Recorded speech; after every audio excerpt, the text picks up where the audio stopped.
Alright, so today we got update 41 patch 3, which is my first reaction is there's a lot of quality of life stuff in here, which is pretty cool.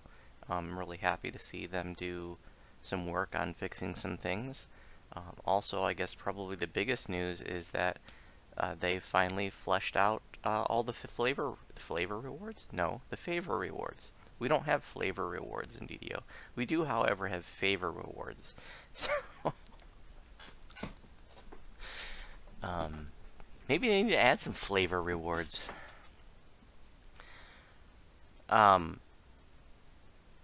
of the tiers, like in the 12 and...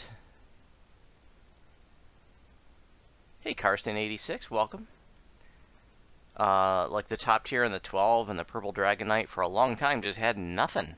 Hey, more Draconis, welcome. There was just nothing there, and, for some of them have been, had nothing for years. And, we've been wanting something. Well, we finally got it all. They filled them all out, and it's pretty cool. There's nothing earth-shattering, but there's some pretty cool stuff. And I'm pretty happy that this stuff has been done, so, I'm not, not going to go over all of the release notes.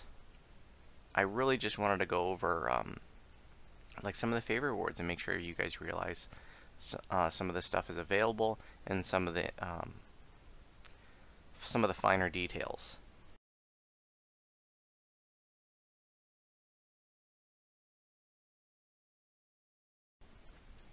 I know that Barbarians damage reduction no longer dropping on death is going to be make a lot of barbarians happy, and Nimbin was lamenting about that when he was doing a barbarian last life. So hopefully that's fixed. It says it's fixed, but you know how that goes. But I'm gonna assume that it's fixed. I'm gonna breeze through. Oh, Dragonborn's Arcanum now properly grants spell penetration. There's another fix. Color Spray should now be properly considered an illusion spell. I think it was coded as evocation before, so another QOL fix, nice, but nice bug fix, so good stuff. Stronger bonds from the Azamar racial tree now persist more reliably through death and zone transfers. Wonderful stuff. Okay, favor rewards. So, new favor rewards have been added, and the Falconry Universal Tree is now available to unlock on a per character basis through favor. I really don't like that it's per character. I wish that was account based or server based. I think that's kind of crappy that it's per character. In any event, it is now unlockable through favor. Very cool. I'm excited. I plan on getting some of that stuff for Voodoo. Once Voodoo gets back to endgame, in like 100 years. No, it's going to be like a year. So, generally speaking, Tier 1 of a favor reward is now going to grant a skill bonus. And this is going to be in addition to the stuff that was already there. Tier 2 is going to grant plus 5 hit points. I don't think that's for all of them, but a bunch of them. And Tier 3 and 4 in various benefits, including saves, tree access, and other benefits. So let's take a look-see. So, but before I start looking at the details, the shit part of this is that if you've already turned in those favor rewards, there's no way for you to get it short of reincarnating. And somebody asked me today, does reincarnation reset your favor? No. Alright, I'm sorry. Racial reincarnation does. Heroic true reincarnation does. Iconic reincarnation does. Epic reincarnation does not, and lesser reincarnation does not. So basically, if you're the form of reincarnation that takes you back to level 1 or 15 if you start an iconic and you are starting a new life, yes, those reset all your favor and quest progress and stuff. But if you're just epic reincarnating or lesser reincarnating, no, that does not reset anything.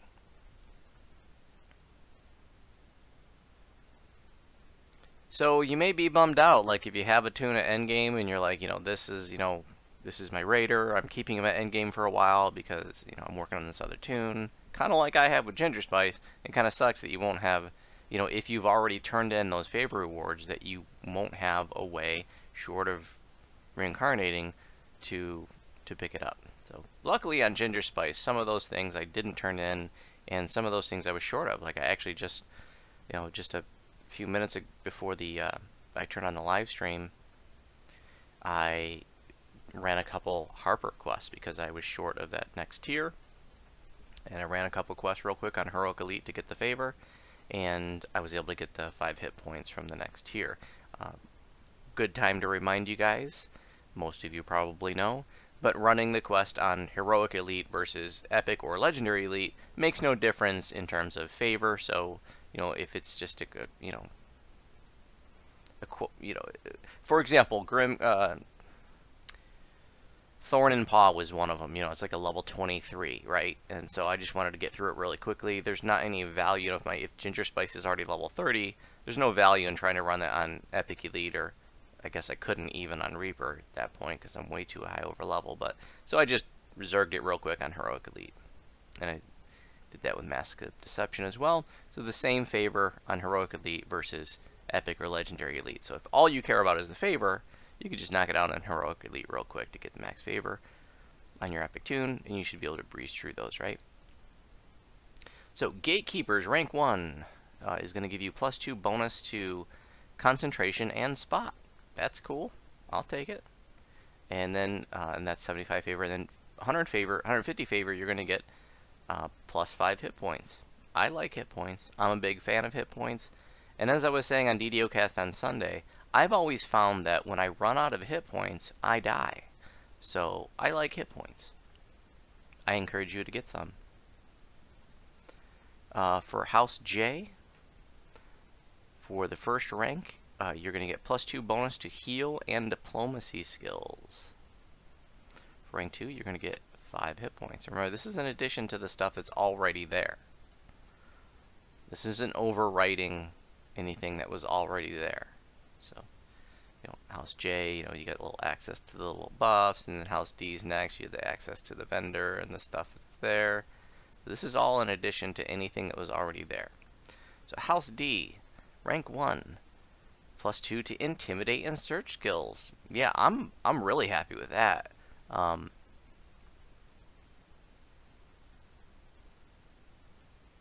You know, when I'm tanking the big raid bosses, Epic Elite ZZ, for example, you know, she's just a little bit out of my reach, so, you know, I have to actually, you know, swap gear. So this just puts me a little bit closer to being able to get a mob like that without, you know, without having to swap as much gear. That's cool. And tier 2 is going to be another 5 hit points. And the cool thing, you know, I was talking to Fire Goddess yesterday. I think we were talking about, no, it wasn't on the live stream. In any event, he was saying, like, this will encourage people to run a greater variety of content, and I think that's a good thing. Okay, PDK, rank 2 is going to give you 5 hit points. Rank 4, +2 saves versus evil creatures. Hell yeah, give me some save bonus, I like it. Next, House P, rank 1, +2 bonus to hide and perform skills. So remember that perform does affect sonic spell power. So that's pretty cool. And there's another, the Harper's also gives bonus to perform, and that will stack. Okay, the 12, rank 4, all new. Save bonuses, +2 save versus spells. That's great. All incoming spells, you get +2 to the saves. Hell yeah. Give it to me. It's good stuff. Rank 3 for Argonessin. So this is all new. We only had 2 tiers for Argonessin before. This gives you +2 save versus dragons. I don't know what that means exactly. Does that mean everything that a dragon can do? Or does that just mean, like, you know, save versus its physical attacks? Like, you know, try to, you know, pounce you down or something. Knock you down. Or it's probably, I'm guessing it's saves versus all dragon, you know, abilities and attacks. But, you know, give me some save boosts. I like it. The Harper's rank 1 is going to give you +2 bonus to perform and bluff skills. So you got +4 to perform now. So making bards happy, making Sonic's casters happy.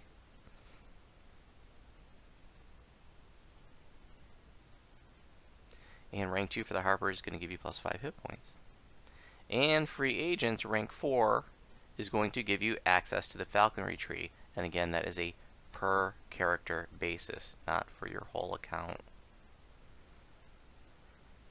But it's cool. I'm glad that falconry is now finally available through favor, as they said they were going to do. Pretty awesome.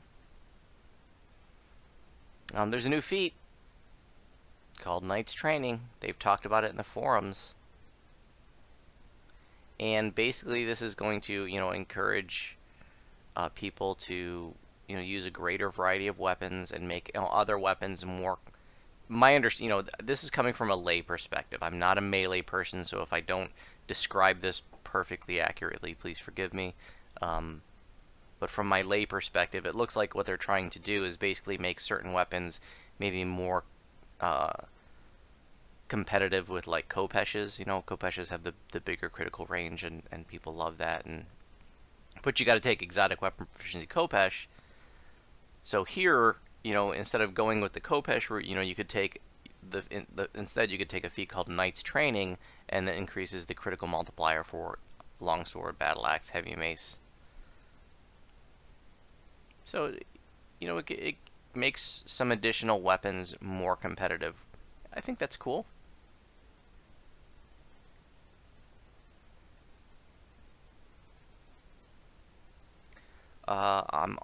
Good to mention that the rose-colored goggles now grant 10 sentient XP when consumed for sentient XP. So last year, the rose-colored goggles during the anniversary event, and the anniversary event is not active, by the way. But last year, this was like a level 27 item or 29 item or what. And so the thing to do was to farm that out to get rose-colored goggles and just feed that to your sentient weapon. I mean, I maxed out a couple sentient weapons doing that, and a whole bunch of people did. That was awesome, but they realized people were doing that, and they didn't want you to be able to farm sentient XP that easily, apparently. So they redo, and because they were, I think they were pretty cheap, if I remember correctly, to buy. So it was just supposed to be like a flavor funny item, not a way to feed your sentient weapons, basically. So it is what it is. That's what the kids say. Let's see, what else? Again, not going to go through everything, just going to try to mention some of the significant stuff.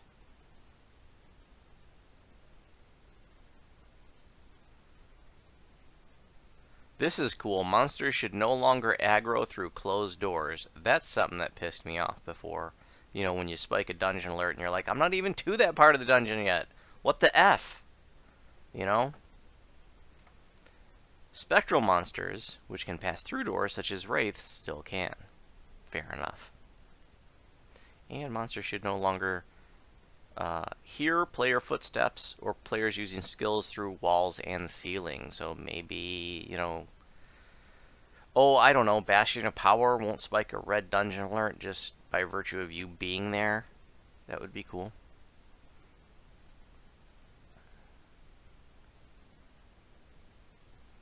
Hopefully, you know, the idea here, I think, you know, is just to reduce, you know, those stupid situations where red dungeon alert spikes through no fault of your own. You know, you're not zerging through the dungeon, you're just moving at a normal pace, and, you know, because mobs aggro through walls and through ceilings and dumb stuff like that, like, they're trying to fix that. That's great. Another quality of life fix. I think this is a really good thing.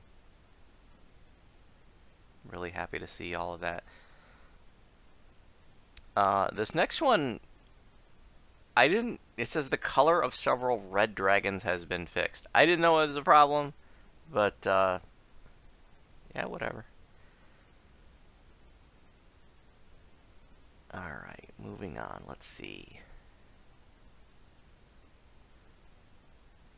So, the anniversary event, it says several changes have been made. It's not active yet. The Midwinter Festival and Rhizia are active though, and I checked both of the traders and the crafting device. It doesn't look like there's anything new this year, and so that's a gripe of mine. You know, like I love Night Revels, and I think it's a model event, and they have done something new for that every year. New items, new and in every year, you know, Midwinter comes out, and I love the event, but it's just like the same stuff every year. They never had anything new. Like one time they added like the polar bear covers. So it always bums me out. I really wish they would add something new, but it's the same stuff as before. But I do want to point out, just in case you didn't know, that your midwinter like festival cold resistance and fire resistance recipes can be put onto cosmetics. So that's basically like free 10 or fire and cold resistance, you know, that's not taking up a slot. This is stacking. This is an insight bonus, so it's going to stack with most other bonuses. Really, really awesome. You cannot add those recipes to glamoured cosmetics, only like store-bought cosmetics, basically like cosmetics proper, or I don't native cosmetics. I'm not sure what the best way to say that is, but not glamoured cosmetics. But like your Elite Spider Cult mask, or your Reaper Plate mail, or you know, stuff like that, you can add those recipes to. Pretty cool. And you can also add the glaciation recipes to it. Hell yeah. Where was I? Australia. It says the base reward for anniversary party ingredients is now 150% of your score, a 50% increase from previous years, so that's cool. I guess that's their way of saying, you know, sorry about the rose-colored goggles, but we're going to give you some more ingredients. This is also the price of peanut butter and Linzer cookies has been increased. I've never bothered with those cookies before. I don't know. I don't remember which ones those are. Maybe those are like the stacking ability cookies. I don't know. Okay, what else of any significance? Fixed an issue where traps that hit each other could cause server issues. Yeah, I didn't know about that one, but hey, if it helps the lag. Like I said, a lot of quality of life stuff in here, which I'm really, really happy to see. You know, I really feel like it just seems, and this is again just from like an outsider's perspective, and I do want to emphasize, like while I'm on the Players Council and you know I have this official fan site and stuff, like I'm not like buddies with the devs or something. Like it's not that I don't like them, it's just that I can't claim, I can't be like, oh, I'm their friends, or like some people, and I'm just saying this because some people think like, oh, I have the devs' ears or something, and it's totally not the case. Like I'm just a guy that plays this game way too much, and that's it. So and you know, from my outsider's perspective, it just really seems like, you know, ever since they moved away from Turbine and are now Standing Stone Games, they're able to do more of what they want to do. They're able to do their own thing and get to some of the things that they've wanted to do. And every update, it seems like pretty much since it's gone to Standing Stones, like they've tried to fix some quality of life stuff. And this update patch, you know, update 41 patch 3 has got a lot of good fixes in there, a lot of stuff, and it's encouraging to me as a player that you know, so many bug fixes are happening, so many quality of life things, and finally getting to the favor rewards and things. So really awesome. I thought this was a really good patch. Let's see. There's now a banker in the portable hole. That's convenient. I love it. I love the portable hole. Enough positivity talk about a new raid gear? What are you talking? What new raid gear? Killing time? That's old news.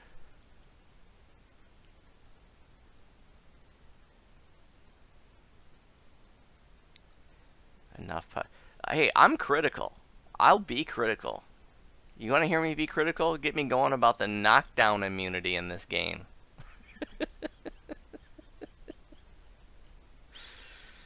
Every time I die, because I got knocked down. Even though I'm supposed to be immune to knockdown, it makes me die a little inside. So,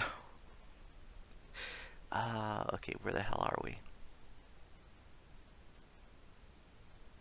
Watching the trailer for Menace of the Underdark after successfully completing Spinner Shadows is now optional.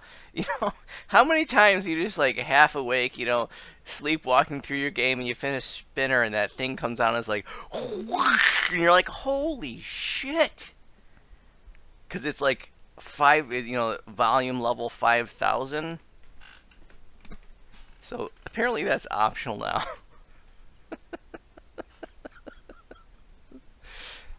I wonder how many people have been given heart attacks because that came up.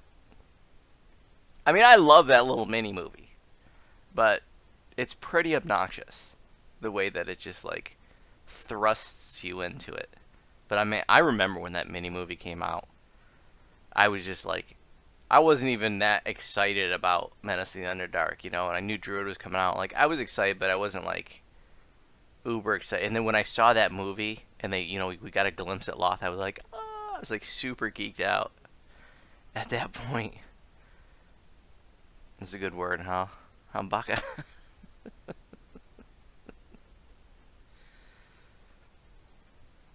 It's like mind thrust, like the psionic ability, you know.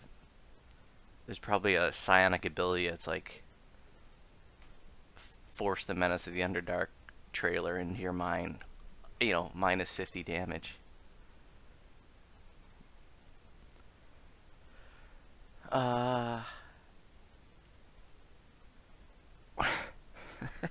Okay, Sorokatra in Siegebreaker will no longer occasionally forget to end her ritual. This is interesting, because when I read this, I thought, I wonder if this is a direct result of, it was a few weeks ago that we were live streaming one night, and this bugged out on us, and a dev happened to be watching the live stream. And he was like, I'm sorry this happened to you. You know, we're going to get this fixed. And he actually gave me some, everybody in the party, he gave us some DDO point codes. He was like, I'm sorry that, that you experienced this bug. I thought that was so freaking cool. And then, look, next patch, it's fixed. So, I thought that was awesome.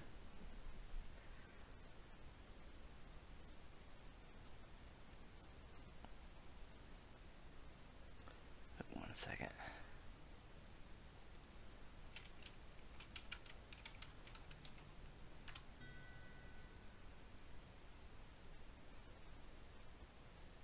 Little Mama's just asking if I'm gonna run anything. Yeah, gonna get to 18s here shortly. Gonna finish 18s. Okay.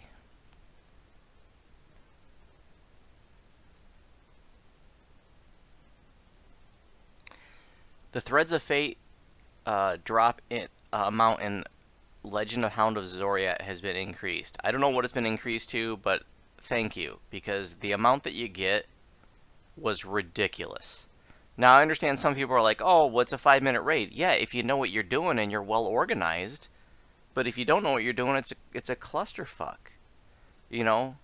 So, that's kind of like Mark of Death. Like, if you know what you're doing, that can be a 5-minute raid. But if you don't, it can be just a complete frickin' mess.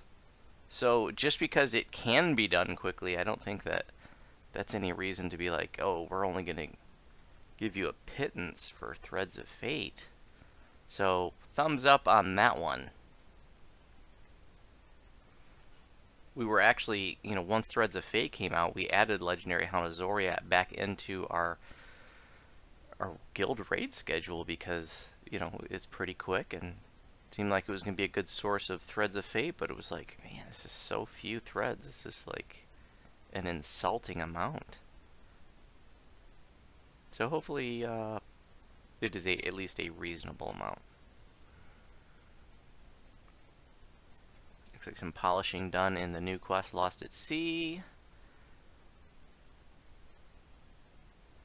Some changes to the price of freedom.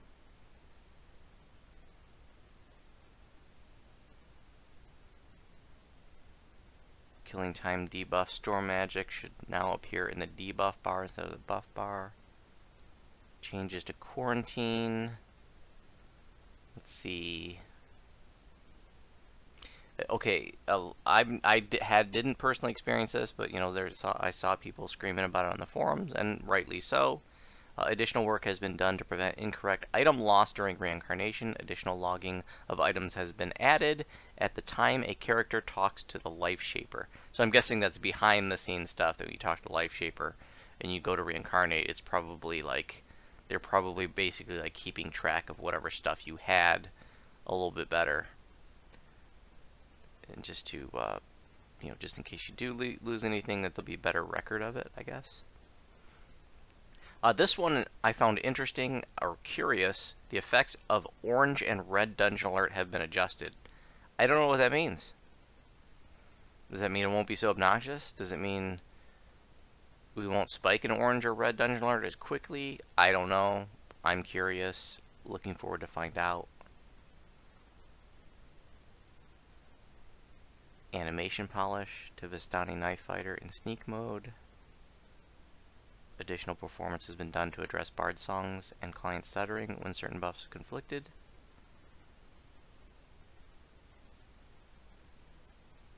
Addressed an issue with turreted enemies that could cause performance issues. I don't know what turreted enemies means. Does that mean like the tieflings in Defiler of the Just that are operating those turrets? I don't know. Half-orc male great axe sneak attack animations have undergone some polish work. So that's that. It certainly is an interesting patch. Lots of good quality of life stuff. Bug fixes. Very happy about that. New favor rewards have been fleshed out. Very happy about that. So I give Update 41 Patch 3 2 thumbs up. Yep. Alright, this is going to conclude my discussion of Update 41 Patch 3, but just let's look at if we have any questions. Do I know if the Ice Games rewards are worth it? That is a very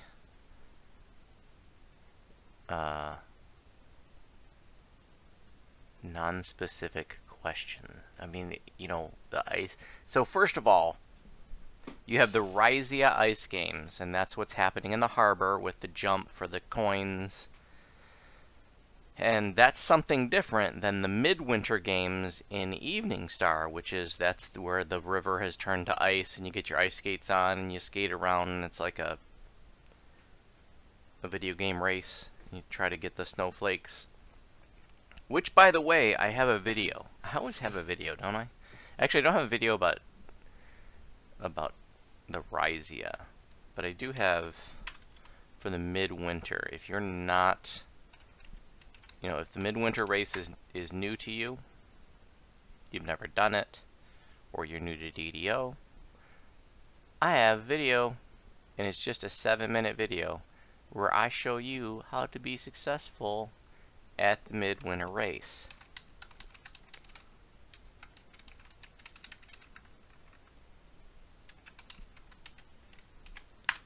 So you can check that out. I go through a couple of races and talk about the things you can do, and I absolutely think that the Midwinter,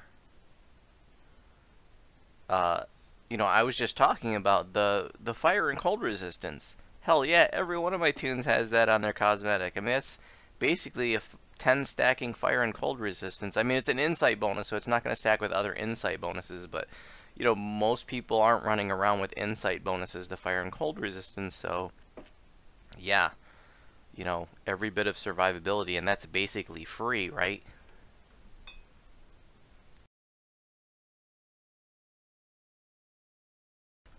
You also got, you know, you can get a polar bear from the Midwinter Games, a polar bear pet, you know, little cosmetic pet, he's cute.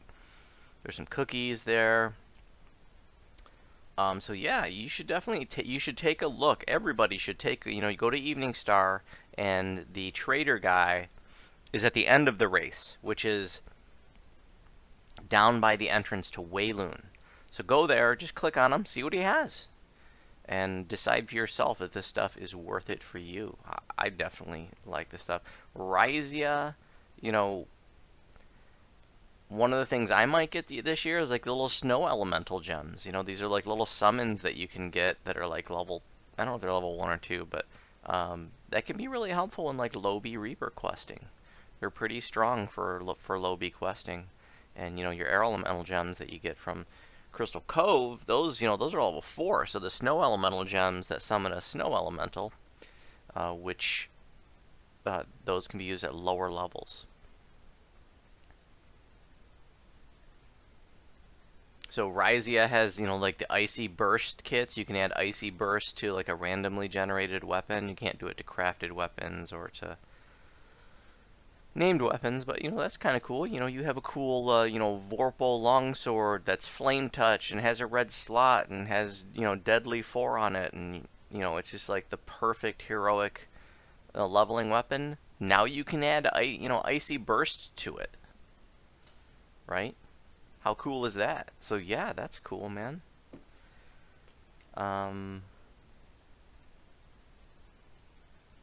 don't remember what else is available through Rhysia, but yeah, I definitely think there's stuff available from both the Midwinter games and Rhysia that are worth it.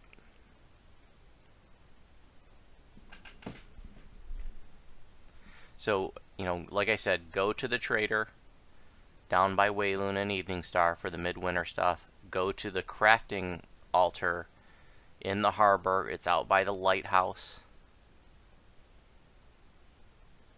It looks like this.